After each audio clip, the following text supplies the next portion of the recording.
Hey, it's Lori here. I'm here today to do the second half of my July reading wrap up. I did wind up finishing about 15 books in the second half of this month, which is mostly thanks to the reading rush because I really was determined to finish 7 books. I didn't wind up finishing 7, but I did actually get quite a few done. So let's dive into it. The first book I wound up finishing was Keep Your Heart in San Francisco by Amelia Diane Coombs. This is a new YA contemporary. I did get this at ALA. This is set over spring break. It does deal with a lot of harder issues right on the first page of this. It does have trigger warnings for mental illness, bipolar disorder, and conversation surrounding suicide. Wound up thoroughly liking this book. It's definitely a darker read. I'll say that. You do follow the character Chuck's point of view where she is the one dealing with bipolar issues, so know that kind of going in. But she basically realizes that her dad's failing bowling alley in San Diego is about to close, and she kind of takes it her mission to save the bowling alley over the week of spring break. She kind of teams up with her ex-best friend Beckett. And yeah, it's definitely an interesting story. I normally love books that have a saving element in them. It was a very heartfelt, engaging read. I wound up giving it 4 stars. But yeah, I would definitely read more by this author in the future. It was a solid read, a little bit on the longer side, but still one that I really, really enjoyed. Next book that I wound up reading was Above All Else by Diana Allison Levy. This is a book that actually doesn't come out until October 13th, so it's a fall read.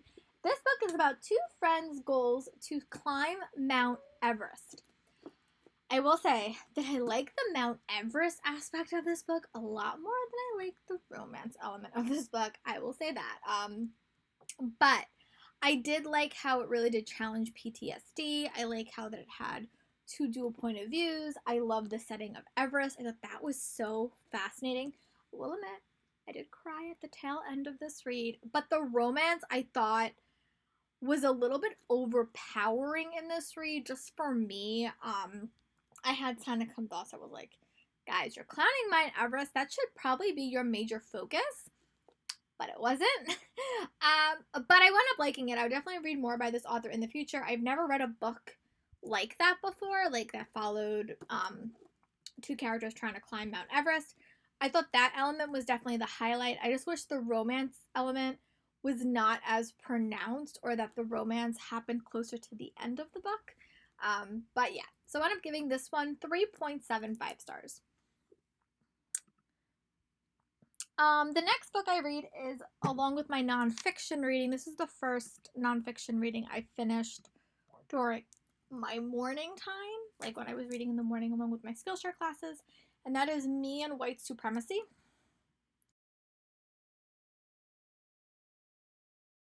I would say that this is definitely a book that I would say is probably one of the foundational books in me and my anti-racist education, because it really went through everything in such simplistic details, and it was definitely a book that I wrote notes on. I really like the notebook section of it. It was a book that I really wound up liking, and I thought that it was super beneficial, and I'm so happy I read that one first. So for my subsequent nonfiction reading, I'll probably wind up listening to a lot of audiobooks. I just felt that it was a very good foundational one. And if you're looking for a foundational anti-racist book, I recommend this one. But no, it's going to be a little bit hard. It's going to be a little bit triggering. You're really going to have to confront yourself, and that's never always easy. But I found it to be a very informative read, and one that I definitely would recommend if you are willing to take the shot. The next book that I wound up reading was, let me find it, this became a new favorite. And this is Black Wings Beating by Alex London. This is a birding or falcony themed fantasy novel following 2 twins, Bryson and Kayleen, and they wind up going on an adventure as twins, and it was so good. I wound up thoroughly loving this book. I loved the characters. I loved the plot. I flew through it. I thought the world building could have been a little bit clearer throughout the book. I'm hopeful that in book 2 we kind of expand the world a little bit, because again, we're coming into this book at a small disadvantage than our characters, because our characters have lived in this world. But I love the LGBTQ elements. I love the twin elements. I love the dual point of view. I love the aspect of Falconry, and I'm really excited to read book 2. It's actually on my August TBR, and I'm really excited. So I wound up giving this book 4 stars for review. And I got that like a while ago. I got like 2 years ago at a convention. So it's been a bit since I've had it. But the next book that I wound up reading, this was actually the book for the Time Warp YA book club. And this is another arc that I got like 2 years ago in New York City Comic Con. This is Girls with Sharp Sticks by Suzanne Young. This is a science fiction themed thriller / contemporary novels, but you basically follow this girl named Mina. She goes to an elite boarding school, and she starts to have feeling that things aren't what they seem, and she kind of starts to unravel the mystery of her in this school. I will say this book is very, very trigger heavy. It has a lot of triggers for abuse, both mental, emotional, physical, sexual, like a lot of abuse against women. It's a very hard read. It takes a lot out of you to read it, but one that I wound up really, really enjoying. I definitely kind of saw the ending coming a little bit, but I'm really excited to read book 2. I did take it out of the library, and it is high on my TBR for the month of August. This I would wind up giving 4 stars. I like the romance elements in this book. I didn't think it like overpowered the book at all, and was one that I really wound up liking. And I'm really excited to read book 2. And then the next book that I wound up finishing, sorry, I always look back at my list because I sometimes forget what order I read stuff in. But the next book I wound up reading was actually a sequel. I've actually been better at reading my sequels in the summer, and that is Gigantus, which is by Thomas Taylor. This is the sequel to Malamander, and this follows Hermie and his best friend. Ooh, what's his best friend? And his best friends as they try to uncover the mystery of Gigantus. It was such a fun read. I think I read this in one day. I love the mystery elements. I love this little town, and it was just fun. I definitely have a reading vlog where I talk about this one. It was a great sequel story. I love how the mystery was very different from the first mystery, and it was just great. I'm really excited for book 3. We're definitely going to get it.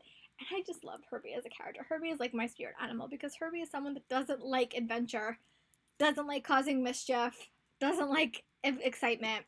He's my spirit animal. But I wound up giving this one 4 stars for review. And then I started my reading rush book, so let's dive into that.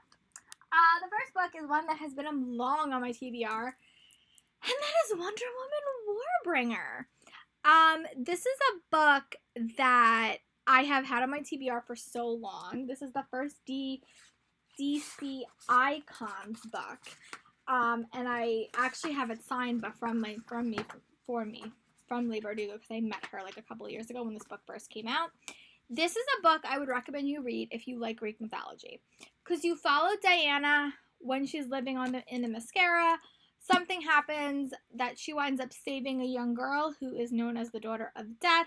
That sends some drama to the Mascara, and she has to go on a mission to save the Mascara and her best friend and her family from destruction.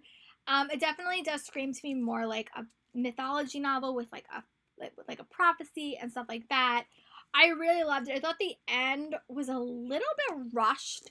This is definitely more of a battle book, but one that I wound up liking, and I wound up giving this book 3 stars. Definitely not my favorite in the Icon series, but definitely solid. I think I like this a little bit more than I like Soul Stealer, but not as much as Batman Nightwalker. And then the next book for that reading month that I wound up finishing was The Honey Don't List by Christina Lauren. This is just their most recent contemporary romance novel, but it basically follows these 2 characters, Clary and James. You get both their point of views. They are assistants going on a book tour for this famous couple, and they wind up falling in love as they're saving their bosses' jobs from falling apart. It was fun. I liked it. I thought it was probably one of my favorite Christina Lauren books to date. Probably not as much as The Unhoneymooners, but a little bit less of my favorite, but one that I still really enjoyed. I love the dual point of view. I love the behind the scenes of the book tour. But yeah, it was definitely fun. I think I got more invested. I also really liked how this book had kind of like aspects of like maybe news articles or aspects of their books as they're on a book tour, because I always think that that gives you like a little bit more information about a world. But I wound up giving this one 4 stars for review. And the next thing I wound up reading was Witchy by Ariel Samita Reeves. This was in the Owl Crate box, one of them recently.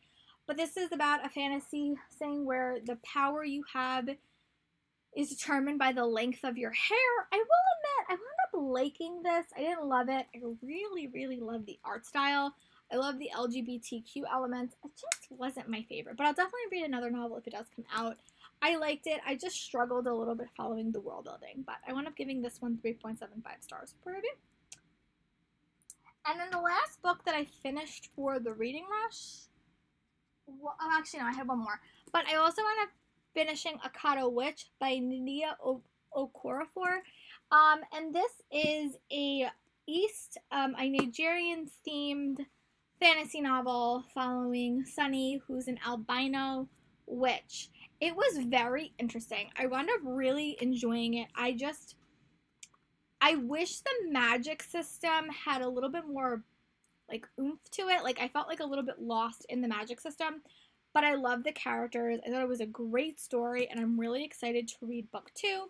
But you basically follow Sunny as she's sucked into this magic system that she didn't even know existed, and I just wound up really liking the characters. So it was definitely one that I wound up enjoying. And I'm definitely really excited for book 2, Akata Warrior. And there was some twist at the end that I'm really excited to see how they play out. Sorry, I wasn't looking at my list, so I wound up forgetting one book. But I also wound up reading, for that reading long, Arlo Finch and the Kingdom of Shadows by John August. Because my library opened up, I started getting a lot of books out, so I actually have to go pick up quite a few now that they're actually allowed to do interlibrary loans. But I did wind up finishing the final book in that little trilogy. I actually wound up really liking it. Definitely was, I really liked it. I thought it was so interesting. I thought the ending was a little bit rushed, and I have a lot of questions about Arlo Finch's at the end because I felt like it was a little bit of like an unexpected ending, and I just want to know more. But I wound up really liking it. I thought it was a great concluding novel, and just hope we get more stories set in that world because they teased a lot of stuff about like a certain level of like learning, and we didn't get anything about that. So I want to know that, but I was really happy with that. It definitely is more of like an outdoorsy themed novel, but it does have a lot about friendship. This one had a lot about friendship dynamics, family dynamics.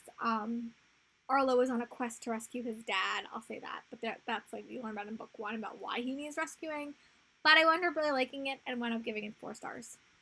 And then the next book that I wound up reading was one that I didn't love, and I don't know if it was because I read it during a readathon and I felt a little bit of pressure, but that is Lobazina.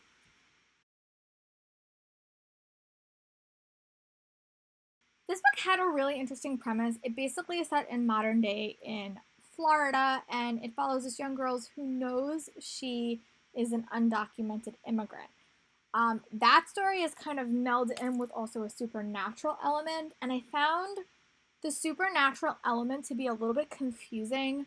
The first half of the book with the undocumented immigrant status was one that I was so interested in and really, really liked it.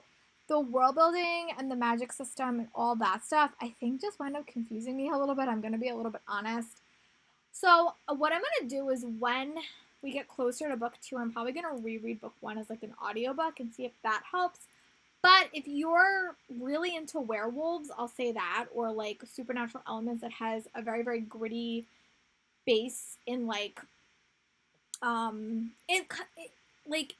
was Twilight vibes, I'll say that. Like, there was very, very Twilight-ish vibes, but not in like a bad way. It wasn't my favorite, I'll say that. So I only wound up giving it 3 stars, but I do have a review on my blog if you want to check that out because I was on a blog tour for it. I just struggled a little bit with the world building overall. And then the next book that I wound up reading was You Be Mine, and this is the Erin Hahn's first book.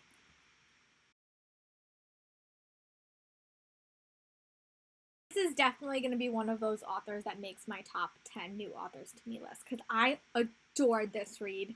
I loved More Than Maybe, which is her second book. This book was so good. Again, it does deal with a lot of hard topics like anxiety and depression. It does deal with the darker side of the country music scene, deals with alcoholism, drug abuse, a lot of hard stuff. I love that it's dual point of view, but you basically follow these two characters and you have this very up and coming country star who's dealing with a lot. He is not in the best situation of his life. He's dealing with a lot of issues. And he kind of gets caught up in like a PR nightmare. So they kind of convince him to hire on a young singer who isn't really in the business, but people want her because has a connected to former Hollywood star or like former country music starlets. And their paths wind up crossing. They're both dealing with a lot, and it is a very hard-hitting, emotional book. It really isn't love to hate, but I'll say it's a very different type of romance. I love the music in this book. Aaron Hahn, if you're watching this and you can get someone to record these songs and put them on my iPod, I'd be great. Coattails is like my new favorite song that does not exist. I love this book. I loved Aaron Hahn's writing. If you loved Love Song and Other Lies, if you were a big fan of pop music groups, if you loved NSYNC and the Backstreet Boys, this would be your jam. I loved it. Definitely a more hard-hitting contemporary, but one that I really wound up loving.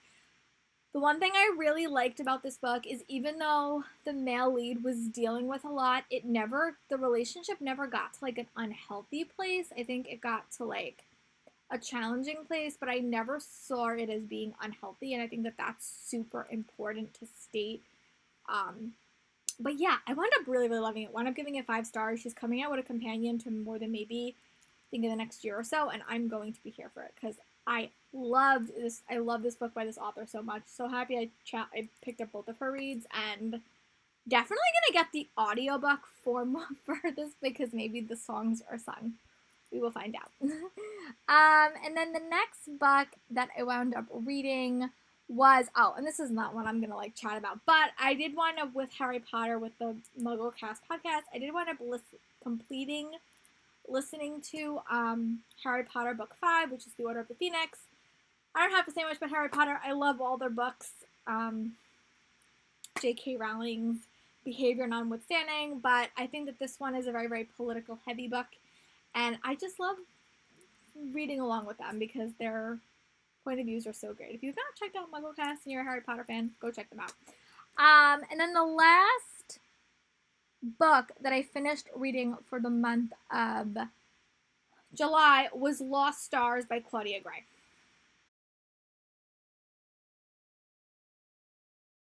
This is the start of a super long project, but I do want to read all the books in sequence as they lead up to the Force Awakens trilogy, so that's kind of what I'm doing right now. I just started.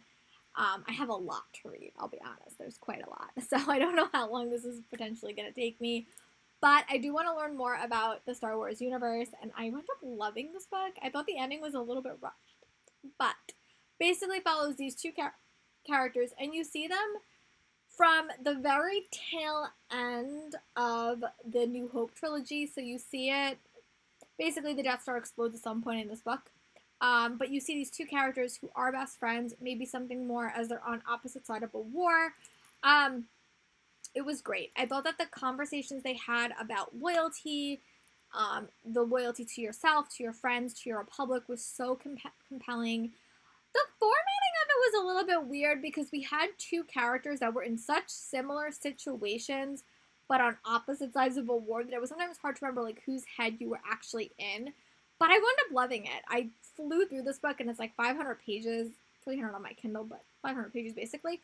And I wound up loving it. So I'm definitely going to check out more books in this series. I have a couple on my TBR for the future. But yeah, I wound up giving this book 4 stars. So yeah, those are all the books that I finished reading in the month of July. August is my birthday month, so I hope to get a lot of reading done. If August 1st is any example, I've not been doing that great. But let me know what are some books you end up reading in the comments, and I'll talk to you guys for next video. Bye.